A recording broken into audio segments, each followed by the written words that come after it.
Hello and welcome to some more Star Citizen. Theatres of War is the battlefield objective-based quick action game mode for Star Citizen akin to Star Marine and Arena Commander that was previewed at CitizenCon 2019 and then had a couple of Evocati phases in 2020 and was kind of expected to be in wider testing by now, but has obviously been delayed for a few different reasons. So what is happening with Theatres of War? There was a Spectrum thread that started a chain reaction of dev responses asking that very same question, with Ulf from CIG responding first. Yes, it's been a while since we last talked about Theatres of War. We are still working on feedback and performance related issues from the playtest and regularly do internal tests to iterate and continually improve Theatres of War. We are looking to open the mode to a larger audience playtest once we feel that the intended experience is ready. Ricked CIG also dropped a big old message after this later on in the thread. Hey, so I wanted to jump in and give a quick update on Theatres of War as I see a lot of misinformation about why it exists, who is working on it, and what its status is. Firstly, when Sean T mentioned it at CitizenCon that it was coming in 6 months, and I totally understand the confusion, he meant coming to Evocati and PTU audience, as we always plan to give it a longer runway, as it has a relatively tiny team compared to the wider Squadron 42 and PU teams. And we did hit that date so we could get wider feedback from the players, albeit to Evocati only. Since then, Theatres of War has been playtested multiple times internally and has been a really useful tool for us to hone down on performance and stability. The work done here has directly benefited the Persistent Universe and Squadron 42. It in no way, shape or form takes away resources from the other teams, and I know this as pillar director who oversees the entire core gameplay pillar which this team sits.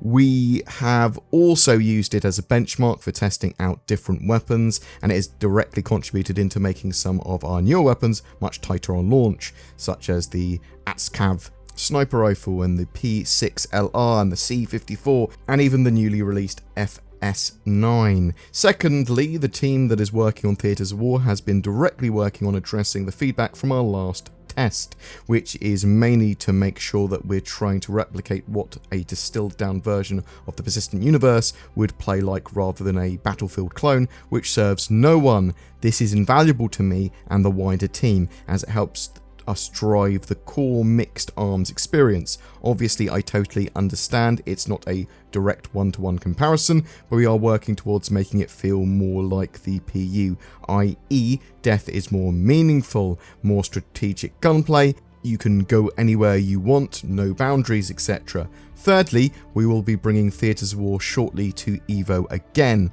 We have made strides towards giving it more Persistent Universe identity in how you spawn and how you play the game, but for us to even consider launching it to the masses, we would need to improve the performance and net sync. So their network synchronization and animation sync and all that sort of stuff, there's poor performance there. And this means improving it for the Persistent Universe, as Theatres of War is the Persistent Universe. It's a planet and uses all the same assets, we benefit from the same improvements and suffer the same problems, whether it's Persistent Universe, Squadron 42 or Theatres. I know not everyone will agree with the above, but at least this gives you an update of the current status. PS, I see a lot of comments on the 6 months quote I made above. To be super clear, we 100% wanted to get it into everyone's hands in early 2020, but that was to the live audience or backers on the PTU, not a full release. We did not manage to do that because the Evocati playtests we held highlighted a lot of performance issues and raised some gameplay issues, so we went away and continued to work on it. This is why we have an Evocati playtest in the first place, and we will continue to do those tests until it meets the performance and gameplay criteria we are trying to achieve, i.e. a full Persistent Universe combat scenario at a decent frame rate that you guys can actually enjoy. We will still hit up the Evocati playtest to get feedback, though in the interim. There was a Reddit comment as well. Sounds more like test was bad, the whole thing is on ice for the time being. That was then replied to by Duncan CIG. Absolutely not the case. Although our team, the Theatres of War team, is small, we've continued to have our full attention on the mode. There's an insane amount of improvements that went into it. I think those that played in our last Evo tests will be pleasantly surprised by how their feedback has shaped the mode.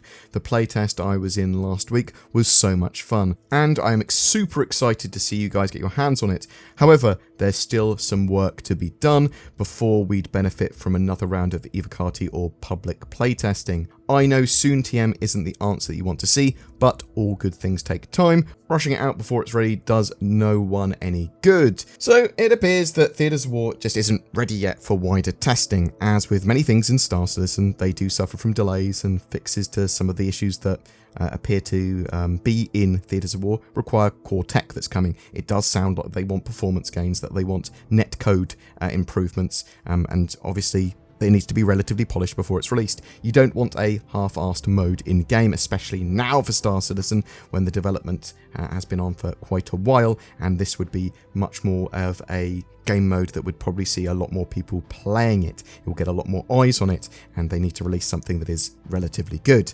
I don't believe this is a canned or left by the wayside item like Satterball.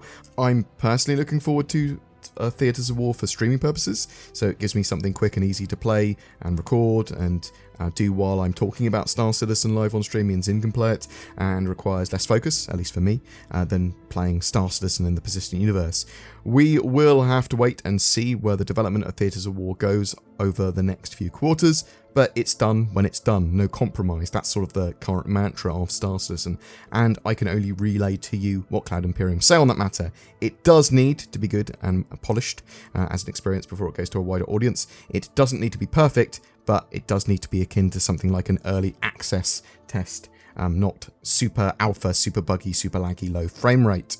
Hopefully we'll see some Evocati tests soon, and if they go well, then maybe we'll hear a bit more about Theatres of War. But to me, it sounds like they need some core tech to be done, which will be coming later this year, and then maybe late this year, beginning of next year, we could see Theatres of War in more people's hands. Let's wait and see. But what do you think? Are you disappointed by the slow progress of Theatres of War? Do you think that it's not something that Cloud Imperium should even be working on? Would you rather them release it to a wider audience for testing, even if it's not ready, or wait until it's more polished? Whatever your thoughts, I'd love to hear from you in the comments below. Every month we have a ship giveaway, and February is no different. This month is for a Mercury Star Runner. It's a multi-role ship, but also a solid data and cargo runner, and flyable now in-game. All you need to do to be in for a chance of winning that is comment on any of my videos made during a month. Details below.